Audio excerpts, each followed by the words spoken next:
ready? Ready?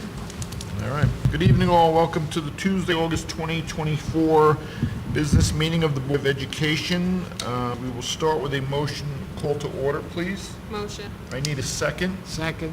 All in favor? Aye. Aye. Motion passes. We will start with the Pledge of Allegiance. I pledge allegiance to the flag of the United States of America and to the republic for which it stands, one nation, under God, indivisible, with liberty and justice for all. Okay, I think we're all familiar with the emergency exits, so it should be good there. I need a motion for the approval order of agenda, please. Motion. I need a second. Second. All in favor? Aye. Okay, we'll move to the approval of minutes. Matt. Be it resolved, the Board of Education accepts the minutes of the business meeting held July 9th, 2024, and August. No, yeah, and then you have the reorg one also. You want to do them together or separate? We can. We'll do it separate. Be Okay, it so I need a resolved- motion for the one for the regular business meeting. Motion. I need a second. Second. All in favor? Aye. Motion passes. And be it resolved that the Board of Education accepts the minutes of the reorg meeting held July 9th, 2024. Okay, I need another motion, please. Motion. I need a Second. all in favor? Aye. Motion passes. Public comments, because we recognize who wish to address the board on agenda items only. I think we're okay there. So we will start with our presentations and reports from Mr. Clemenson. Good evening. Summer's over. No, it's fine. Sorry. Already? Oh, I love it. I love doing that on social media too. This community hates it. 2 weeks from today, students arrive back here at Hampton Base, but if you are a JV or varsity football player, you showed up yesterday. Practice started out on the field. It's great to see the kids back, and we are starting to see teachers resetting their rooms. They go by the weather. It's chillier today, right? So they could come into the classroom. Summer school wrapped up with Regents exams, and the teachers who worked all the way through the end of last week are taking, we haven't seen them because they're going to take a little bit of a break, and then they'll be back. But before I go on with any further of a report, and over the course of the last few meetings, you've been passing resolutions to hire new staff, and we have 2 here tonight. And I'd like to ask Johnny and Mike to just introduce our newest faculty members. I want to thank you both for coming as well.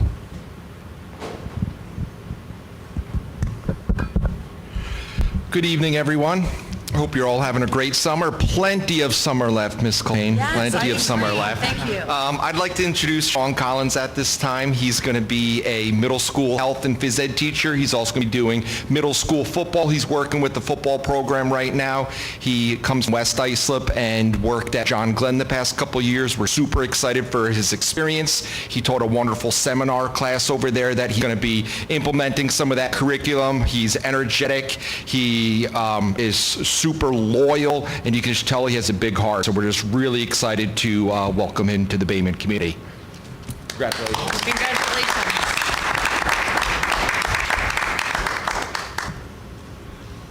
And I concur with Mr. Foster, summer's not over until we say it. So. It is my great privilege to announce a really great person joining our guidance department team. We had a great process going through many different interviews and getting to know people. At the end of our search, Daniela Quiros was our clear number one. She's going to bring a lot to the Hampton-based community.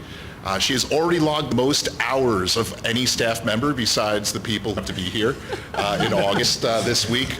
Although Ms. Fassini might give her a run for her money, as we all know. But let's give a nice round of applause for Daniela Quiros.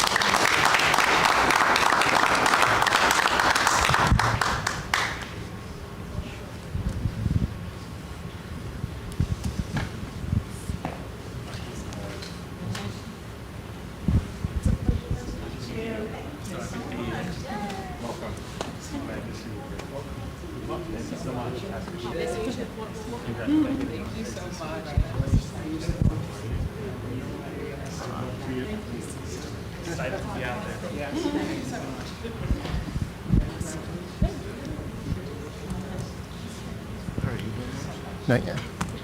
Danielle's dad is also a guidance counselor in the Connecticut School District, so Thanksgiving dinner, Sunday dinner conversation, it's going to be about Naviance and college and career readiness. So that's all the better for us in Hampton Bays as well. Enrollment today sits at 1,999. Party like it's 1999. We are, kindergarten is at 100 students. This is not atypical because there is so much time left in summer, as Mike and John have said. PLR is very busy in the registrar's office right now, and so we expect number to go up as families are making their final decisions. We really don't live with enrollment numbers ever, but they really become more firm at the end of September. Once we see who comes, who doesn't come back, who shows up once school has started, and we get them processed quickly. We did make some changes to our enrollment package just to make it more efficient by some guidance from the State Education Department. The Office of the Attorney General has updated guidance on documentation and ways to prove residency and ensure that kids are processed and enrolled quickly. So when they come to our office, adults will deal with the paperwork, but the number one clock that starts is getting the child in the desk. And so Pilar does a really fantastic job there. So 1,999. Next week, grade 5 students show up to the middle school on Tuesday, get their locker combinations. Moms, dads, and special or guardians will go down to the cafeteria, meet with Dr. Delasperanza and Mr. Shug and the counting team, while the kids are working in the 5th grade pod to get to know their space. They've been there as 4th graders, but now it's theirs. And so followed by Wednesday, August 28th, we will have 9th graders here doing the exact same thing. They've been here also beginning in February, but they'll be here as their own. Schedule release, I think, is Friday. Is that right? Yep. So schedule release is Friday, so kids will come with schedule, can map out the building. Then Thursday is Superintendent's Conference Day, where the entire faculty and staff will be back. Some call it Lars Day. But on the calendar, it's officially known as Superintendent's Conference Day. And so we'll start with a great keynote speaker who taught on education in an uplifting and joyful way across the United States. And so I'm not even going to share it right now. It's going to be a surprise. It's not a kindergarten teacher, although they are full of joy as well. It's actually a former principal, so principals bring by 2. And then Mr. Carson is working on finalizing the agenda for professional development focused on reading, phonics, Haggerty, AI. We're going to do some work with artificial intelligence and teachers. That's going to be a conversation that really is a focal point for the year. How to use AI, how to not see it as an enemy or a threat, but how to manage its use. I was in a meeting last month, and someone made a statement that stuck out to me, that in the next generation, your job won't be replaced by AI, but people who know how to use AI well will replace you. So it becomes a tool that we need to harness as well for kids as well as adults. So we'll share that agenda with you as it finalizes. It should be finalized by this Friday. If you've seen a couple of blank canvases out in the parking lot, seniors, the class of 2025, will be here Thursday to begin painting their parking spot that's been assigned to them. So a little ownership, again, the message of joy, the message of positivity, and optimism as to start the school year. Seniors are super excited about it. Miss Fassini and Mrs. Copps are the senior class advisors, so they're having a lot of fun with the kids already. I'll get back to you. I don't know how many spots there are. Normally, this is an administrative coup as well, because normally the first day of school, the seniors are chasing Mr. Richard through the hallway to get their parking privileges. And so we front-loaded it, and they were invited to come in after their senior portraits over the last couple of weeks and then get it done. And the incentive was, if you got everything in order, you can paint spot. All images are approved by administration, so we'll know what's going on. And we have white paint if it, if it goes. A couple of policy updates tonight. Policy updates, not majorly substantive changes, but our practice is just putting the policy in accordance with the applicable laws that have been updated. So our practice hasn't changed with these policy updates. One policy we are working on finalizing, Mr. Ferraro and I are working with the buildings on the topic of e-bikes. So e-bikes moving to the community all summer. I spoke to Chief of the Hampton-based Fire Department, Chief Neidiger recently, who indicated it's more than 10 accidents this summer involving bikes and e-bikes, and they zip around, they behave like cars, but they're driven by bodies and humans that have no business driving cars, right? And so there's a lot of safety that needs to be done. Number one, the safety piece. So with Terry Tedesco, with Chief Neidiger, Eric and our school resource officer, Tony Vecchio, will be putting together resources and support, whether that's push into classrooms, assemblies, letters home to parents about safe e-bike use.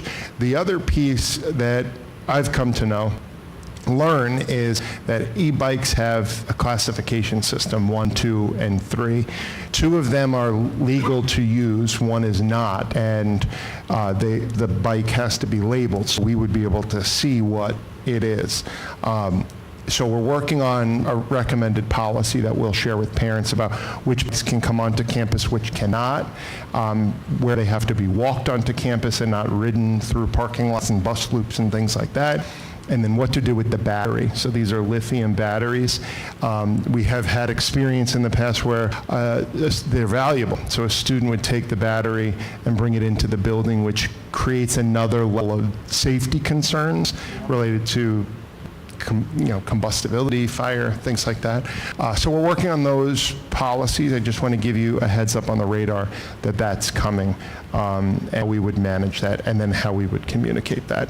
We'll have something before the start of school. That was my question. Yep. Yes, great. That's it for me. Any other questions? That's great. I'm glad that we're paying attention to that. Yeah. Okay, and welcome Sean, welcome Daniela. All right. We will move on to Mr. Luce, I believe. Yes, thank you, Mr. Springer. Just a quick update on our capital projects. This summer, thankfully, no capital projects really. We did some small things in-house, but being it was a short summer, only 9 weeks, nothing big was happening. We do have several projects though in the pipeline. 2 playground projects, the elementary school playground expansion and the pre-K playground here at the high school. Both have been approved by SED. Both will see purchase orders out in the next few days to a week, and probably in the next month or so, next few weeks, we'll start to see actual construction happening on both of those playgrounds. They get bid separately? They're actually on state contract.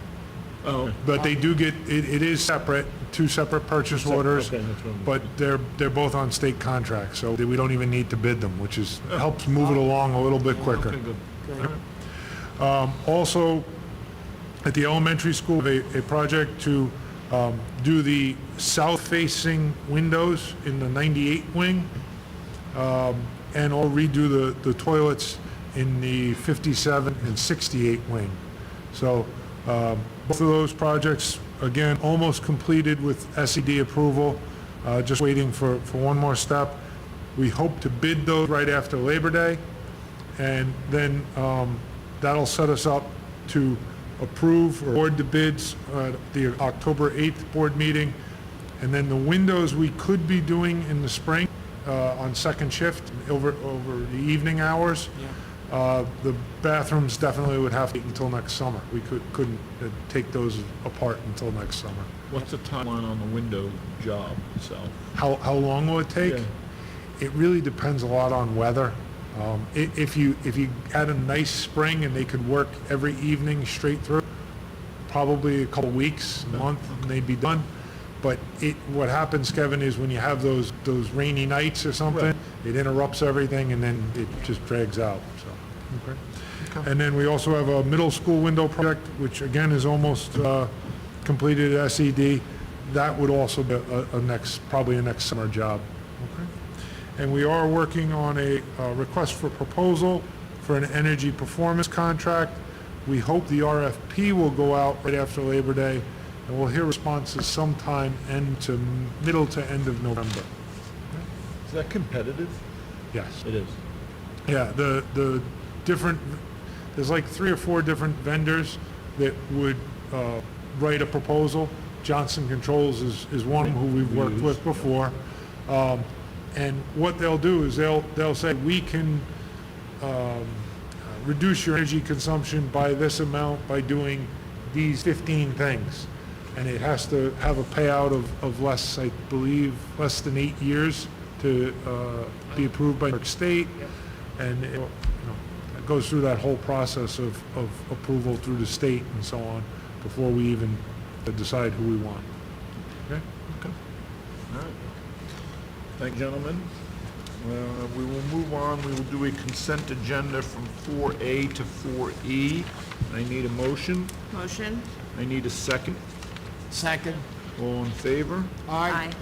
Motion passes. Student Services is on its own, so we will need a motion for 5. Motion. Need a second. Second? All in favor? Aye. Motion passes. Personnel is from 6A to 6N. Biggie there. We'll need a motion for that one. Motion? Need a second. Second. All in favor? Aye. Motion passes. 7A to 7D. I just want to look at this real quick, because I just board policies. Okay, all right. Okay, I need a motion from 7A to 7D. Motion. I need a second. Second? All in favor? Aye. Aye. Motion passes. Public comment. Persons may address the Board of Education on any matters of interest or concern. The board president will recognize all speakers. Time limits may be imposed based upon agenda needs. I think we're okay there. All right, with that, quick one tonight. I need a motion to adjourn the meeting. Motion. I need a second. Second. All in favor? Aye. Motion passed. Congratulations again. Yes, Congratulations, congratulations. welcome. Enjoy.